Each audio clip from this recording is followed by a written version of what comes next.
Bonjour à toutes et bonjour à tous, bienvenue dans le podcast In Shape to Grow. C'est un véritable plaisir de vous retrouver une nouvelle fois dans cet épisode, dans cette série de 7 épisodes concernant la santé globale. C'est la mission du podcast, vous inspirez vous et votre communauté dans une approche globale de la santé. Alors, nous sommes au 6e épisode. Ça veut dire que cela fait maintenant 6 semaines, si vous les suivez depuis le départ, que vous avez opéré des changements qui devraient vous permettre justement d'avoir plus d'énergie, plus de confiance en vous pour affronter les aléas et le quotidien. Néanmoins, je voudrais revenir sur quelques points avant de commencer ce nouvel épisode. En effet, une étude de Lally et collaborateurs en 2009 nous apprend qu'il faut entre 18 et 254 jours pour changer une habitude, avec une moyenne de 66 jours. Je mettrai la référence de l'article pour ceux qui veulent le lire au complet. Nous sommes aujourd'hui le 16 février, en tout cas, si vous le regardez dès sa sortie, et donc ça fait 46 jours depuis le 1er janvier, depuis vos bonnes résolutions de cette année. Ce n'est donc pas encore suffisant pour vraiment avoir des changements, des modifications dans vos habitudes.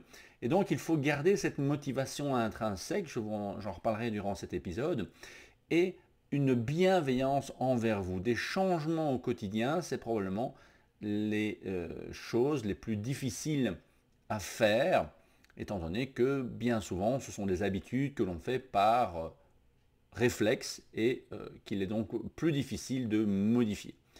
De plus, chacun d'entre nous auront des difficultés, des challenges différents. Et donc, suite aux 5 premières étapes, il y a peut-être une étape sur laquelle vous avez buté et pour laquelle vous avez besoin de plus de temps. Donc, le mot d'ordre, ce sera vraiment de rester dans la constance, ne vous mettez pas la pression. Nous reviendrons d'ailleurs sur cette notion de constance et avec des outils pour vous permettre de passer encore une fois à un niveau supérieur. Le deuxième point que je voudrais aborder aujourd'hui, c'est au vu de l'actualité internationale, parce qu'il se pourrait que face à ce que l'on voit dans certaines régions du monde, eh bien, votre santé, votre optimisation, votre bien-être pourrait sembler un peu futile par rapport à ce que vivent d'autres personnes à travers le monde. Ça me rappelle d'ailleurs une anecdote il y a plusieurs années lorsque j'ai vécu cette expérience extrêmement douloureuse du départ de notre fille. Eh bien, j'ai un ami qui m'a dit « Mais David, je ne sais pas comment tu fais. » Et je lui ai répondu « Tu n'as pas besoin de le savoir. » Parce que je pense que nous avons tous un chemin, nous sommes tous face aux obstacles qui nous permettent de grandir. On est tous capables de les relever. La seule chose qui reste un mystère, c'est le temps qu'il nous faudra. Mais si vous gardez la consistance, si vous gardez la constance, si vous gardez la foi, si vous gardez la motivation intrinsèque, savoir pourquoi, on y reviendra encore une fois durant ce podcast, vous voulez changer, vous voulez moins souffrir au quotidien, eh bien, vous aurez des résultats. La vitesse à laquelle cela va aller va dépendre d'un tas de paramètres évidemment que seule votre réalité pourra révéler. Mais revenons donc à la situation d'aujourd'hui par rapport à ce qui se passe dans le monde. Je reste également persuadé que c'est en améliorant chacune de nos vies que l'on peut améliorer l'ensemble de notre groupe, de notre famille, de notre communauté, de notre pays, de notre société. Rappelez-vous, la dernière chose à faire, c'est de stagner.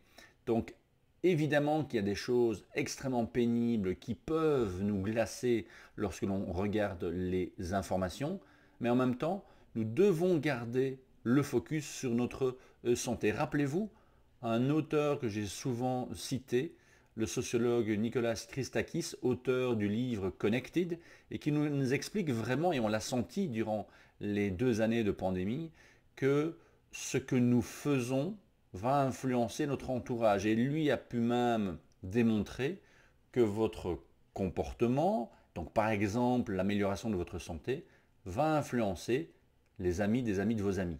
Donc ça peut vraiment avoir un effet boule de neige important. Donc, Dans cet épisode, cette fois-ci, j'aimerais vous inviter justement à venir voir à travers, voir ce qui se passe au-delà des apparences. Et donc, je vais vous inviter à faire une introspection.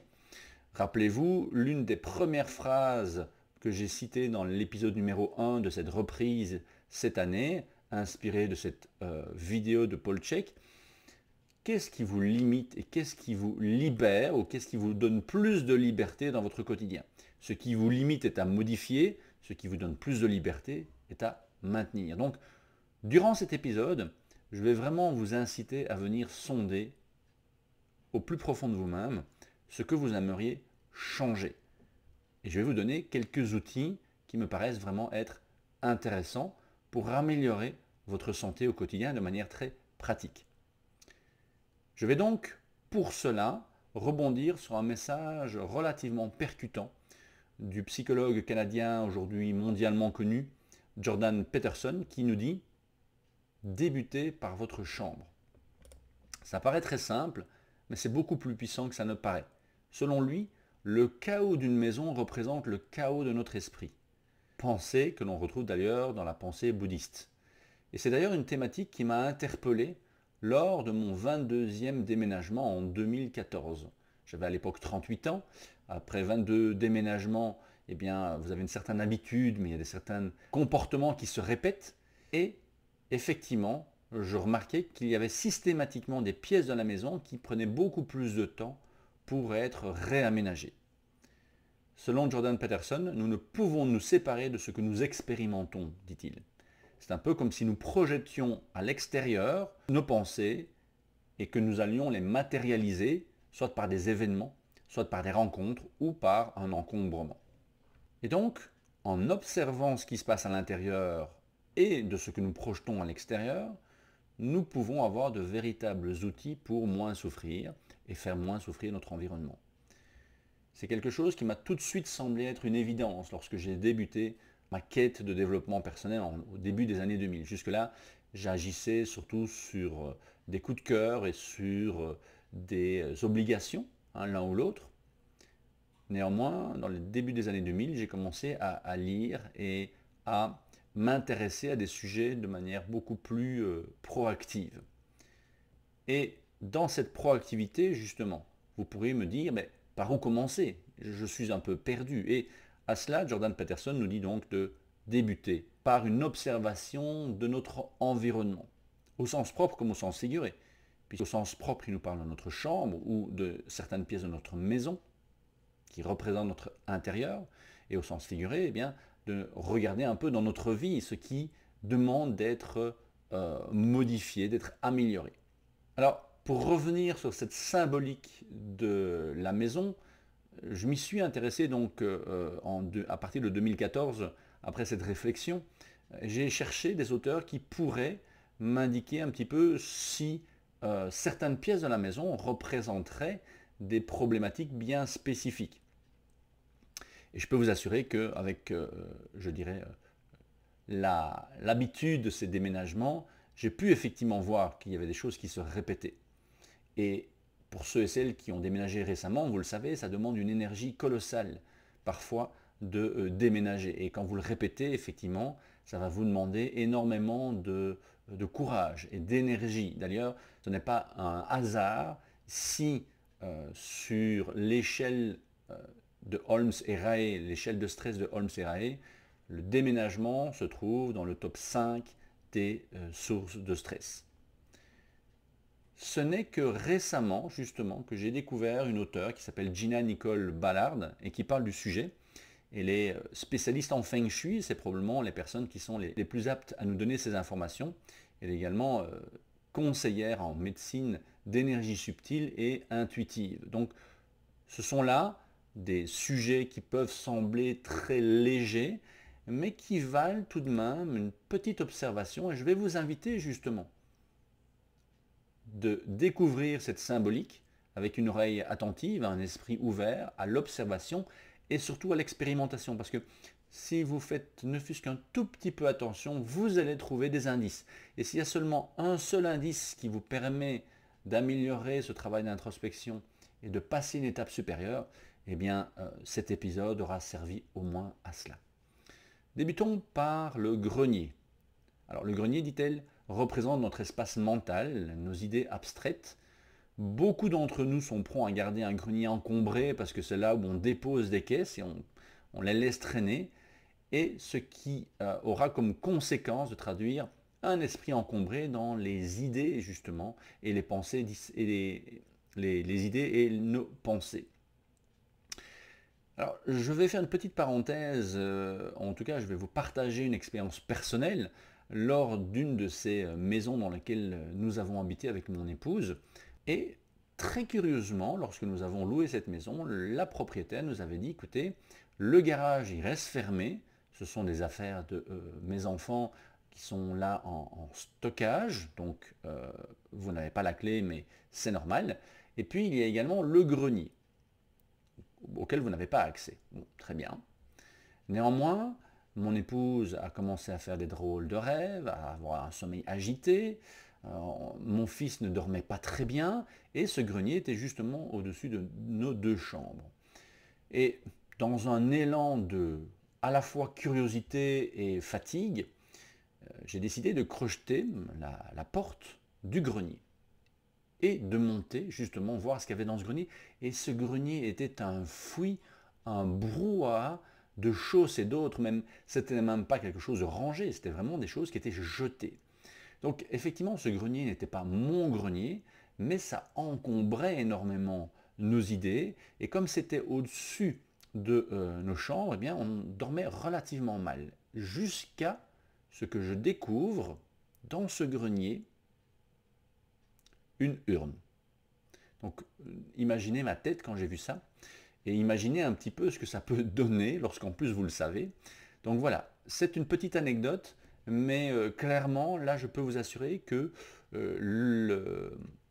l'histoire, je dirais, du grenier et son encombrement peuvent vraiment avoir un impact sur la qualité de votre sommeil, si même ça n'est pas la qualité de vos pensées.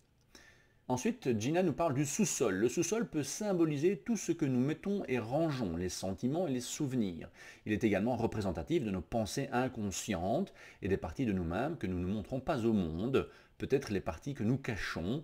Donc là, il y a un petit parallélisme entre le grenier, le sous-sol, ça dépend un petit peu là où vous allez ranger ce genre de souvenirs. Donc le fait de pouvoir avoir un ordre dans ces pièces me semble être intéressant.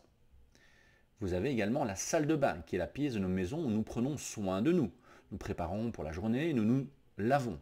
Il est représentatif des soins personnels, dit-elle, et peut montrer comment nous prenons soin de nous-mêmes. Et là, je trouve que, en tant qu'expert de la santé et surtout nutritionniste, je trouve que c'est intéressant d'aller voir la qualité justement des cosmétiques que vous avez dans votre salle de bain. Est-ce que vous prenez soin de vérifier les cosmétiques que vous mettez sur votre peau, car il est bien connu que tout ce que nous mettons sous notre peau entre dans notre corps. Donc il faut être certain que les cosmétiques que vous utilisez soient de qualité optimale, d'origine biologique, ou en tout cas avec le moins possible de toxines, certains agents étant même cancérigènes.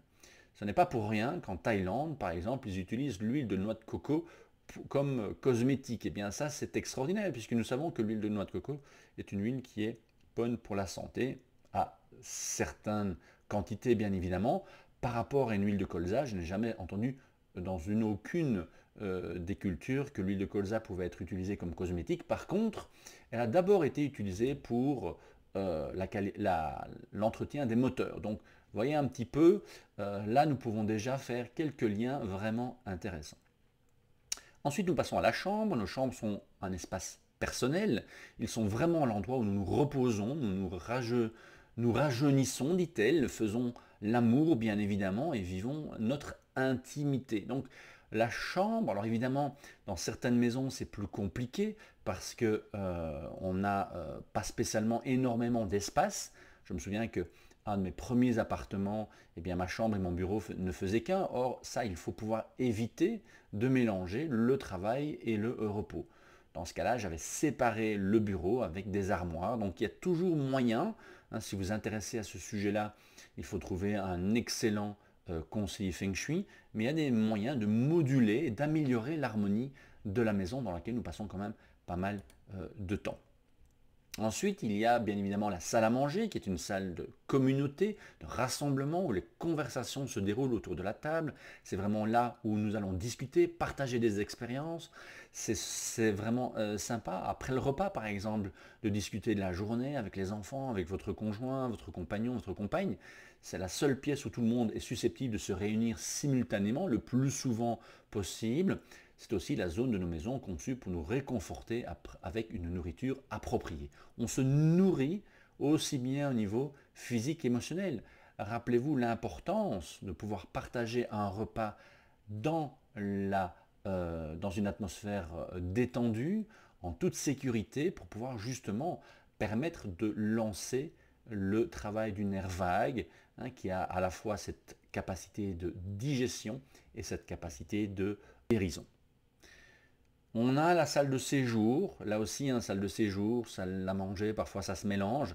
Et la salle de séjour est considérée et est présentée par Gina comme une pièce contenant un espace partagé, une capacité à rassembler également tout le monde, qui accueille généralement les fonctions de divertissement, plus que régénération pour la salle à manger, divertissement pour la salle de séjour, salle de détente également. Et nous avons également le garage. Si nous avons un garage ou un espace unique en ce sens, qui est la seule pièce où on a un mur qui s'ouvre et qui se ferme de manière régulière, la porte de garage, c'est une énergie constante qui va et qui vient. Elle représente également la sûreté, la sécurité et la stabilité. Alors c'est intéressant parce que dans la dernière adresse que j'ai eue en Belgique, que nous avons eue en Belgique avec mon épouse, malheureusement nous avons vécu un cambriolage, alors que mon épouse et mes enfants étaient présents. Donc c'était relativement traumatisant pour mon épouse. Et ils sont venus d'ailleurs par une petite fenêtre du garage. Donc là, on nous dit que le garage est un élément qui représente la sûreté, la sécurité, la stabilité. Eh bien, dans cette maison, malheureusement, ça a été le point faible qui a permis à 3 intrus de rentrer dans la maison. Et mon épouse s'est retrouvée face à face et a dû les chasser à coups de binette, avec un courage assez extraordinaire. Mais par la suite, malheureusement, ça a réellement créé une insécurité chez mon épouse, surtout durant son sommeil, vous pourriez facilement le comprendre. Nous avons ensuite la cuisine, qui est une pièce qui représente le confort, la famille, la santé, la façon dont nous nourrissons notre corps, la famille, un endroit où on se réunit. C'est là qu'on prépare la nourriture, on échange. Alors tout à l'heure, on a parlé des échanges dans la salle à manger. Mais la cuisine, si on observe bien, et surtout dans les familles méditerranéennes, c'est vraiment un endroit où on aime discuter, on aime préparer. Il y a vraiment une ambiance particulière dans les cuisines qui s'y prêtent, évidemment. Enfin, nous avons la buanderie qui peut représenter les apparences, ou en tout cas l'endroit où on va nettoyer l'ancien, purifier, enlever ce qui ne va pas, y compris les émotions éventuellement. De nombreuses transformations se produisent dans ce domaine et il s'agit généralement d'une transformation qui va du négatif au positif. Donc avoir une buanderie qui permet la transformation semble, selon l'expertise de Gina, un élément vraiment important. J'allais presque oublier le bureau qui à domicile symbolise les revenus, la responsabilité, la richesse, c'est finalement le travail, la façon dont nous allons maintenir une qualité optimale dans notre bureau, eh bien, représente finalement notre situation financière et la manière dont nous allons le gérer. Donc si on délaisse un petit peu l'ambiance et la qualité de notre bureau, c'est un peu comme si on délaissait cette qualité associée à la santé financière. Alors, je vais d'ailleurs rebondir sur ce dernier exemple. Ce n'est évidemment pas en rangeant parfaitement votre bureau que vous allez voir votre chiffre d'affaires qui va monter en flèche. Il faut donc bien voir cela comme une extension de votre personnalité.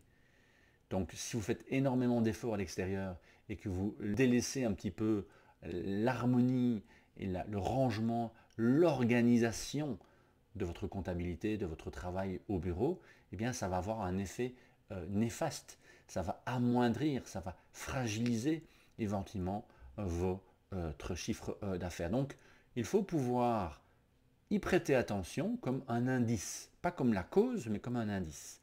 D'ailleurs, Jordan Peterson suggère fortement de regarder dans nos habitudes au quotidien, voir ce que l'on répète pour avoir un réel impact sur notre expérience de vie. Si je reprends l'exemple du bureau, eh bien, si on ne prend pas assez attention au quotidien au bureau, eh bien, il se pourrait que nos stratégies commerciales ne tiennent pas la route. Donc évidemment, ce n'est pas en rangeant le bureau que d'office les stratégies vont s'améliorer, mais en rangeant le bureau, on pourra passer plus de temps et de manière plus efficace sur ces stratégies. Donc, Jordan Peterson nous conseille vivement de travailler sur ce que nous répétons au quotidien parce que ça représente, dit-il, 50% de nos journées. C'est donc un élément central dans la prise en charge de notre santé, qu'elle soit physique, émotionnelle, mentale, voire même dans ce cas-ci financière. Si nous prenons chaque jour 10 minutes à observer et à modifier une pièce de notre maison ou un élément qui ne fonctionne pas dans notre quotidien pour améliorer notre journée, eh bien d'ici 66 jours, en moyenne, il se pourrait fort bien que les choses commencent à se modifier dans votre quotidien. C'est la constance qui fera la différence. Pour cela, il faut avoir un objectif. Quel est votre objectif? C'est un principe que j'utilise maintenant depuis 15 ans en coaching. Mon objectif, c'est de permettre à chacun de mes coachés de trouver un équilibre, de ne plus aller d'un régime à l'autre, de la phase sédentaire à la phase active. Je leur répète sans cesse que leur santé est un immense puzzle et ce n'est pas parce qu'on va changer une grosse pièce du puzzle que l'on va résoudre notre puzzle de la santé. C'est par contre en faisant des petits changements, des petites pièces partout dans notre puzzle que l'on va petit à petit découvrir ce qui nous convient le mieux, ce qui représente le mieux notre santé optimale. En résumé, si vous êtes coach, je vais vraiment vous inviter à inciter vos coachés à aller dans cette réflexion, cette introspection. Tiens, ma santé, qui va-t-elle influencer? Comment je la vois d'ici 15, 20, 30 ans? Qu'est-ce qui m'embête au quotidien si je, comme le dit Paul Chek, je regarde à l'intérieur et j'observe? Si j'observe ma maison, quel est le miroir qu'elle me renvoie sur ma santé? Si évidemment la salle à manger est parfaite et la salle de bain est parfaite, c'est que la santé est bien prise en main. Mais peut-être que la santé financière, peut-être que le bureau n'est pas suffisamment bien organisé, qu'il faudra donc maintenir la salle de bain, la salle à manger dans un ordre et un équilibre optimal, parce que là ça va bien, on ne va pas essayer d'être extrême dans ces domaines-là, mais on va se concentrer sur le bureau et tout ce qu'il représente dans ce que Jordan Peterson explique être une extension de notre intérieur. Et pour cela, cher coach, je vais vous inviter à réellement créer des routines, puisque là vous êtes en tant que coach sportif, en tant que coach en nutrition, coach de bien-être, coach de vie, et de créer des routines qui vont s'intéresser en particulier justement à la santé physique, émotionnelle et mentale de vos coachés. Évidemment, si vous êtes coach de finance, c'est également un élément que vous pouvez mettre en place. La création de routine est vraiment pour moi depuis le début de ma carrière un élément central. Que ce soit pour moi-même, et je teste d'ailleurs de nombreuses routines différentes, ou pour mes coachés. L'objectif, pour moi, il est double. Le premier, c'est de pouvoir créer un sas entre, pour la routine du matin, eh bien, la période de récupération, la période de prise de soin de soi, et l'action vers l'organisation de la famille ou le travail. Et le sas du soir, la routine du soir, c'est un sas entre l'activité de la journée et on revient vers soi et on revient vers quelque chose de beaucoup plus interne, de beaucoup plus relaxant. Ça, c'est le premier objectif. Le deuxième objectif de ces routines, c'est de permettre justement à mes coachés de répéter des petites choses tous les jours. Un exercice de respiration, du stretching, du réveil musculaire, de la méditation, quelque chose qui, goutte après goutte, fera la différence. Je vais ici citer Sean Croxton, que j'ai interviewé l'année passée, qui disait « Little by little, little becomes a lot ». Petit à petit, un petit peu devient beaucoup. Et je l'ai expérimenté il y a quelques semaines, car au mois de janvier, ici au Canada, on a eu énormément de neige. Mais quand vous voyez la taille d'un flocon de neige, c'est minuscule. Mais s'il neige pendant 24 heures, vous ne savez plus sortir de chez vous. Donc vous le voyez bien, petit à petit, un petit peu devient beaucoup. C'est ce que j'essaie de partager avec mes coachés. Malheureusement, certaines personnes préfèrent le gros coup de fouet aux petits changements. Et donc là, il y a beaucoup plus de coaching mental à amener. Pour les autres, si vous n'êtes pas coach, je vais vous inviter à réfléchir, à faire une introspection sur les raisons pour lesquelles vous voulez changer, modifier votre santé. Quelles sont les raisons pour lesquelles vous êtes prêt à sortir de votre zone de confort? Quelle est cette motivation intrinsèque dont nous parlions en début de cet épisode? Et ça, c'est plutôt au niveau de la réflexion. Au niveau de l'action, je vais vous inviter justement à mettre en place une routine qui vous permettrait de vous rapprocher de cette santé optimale.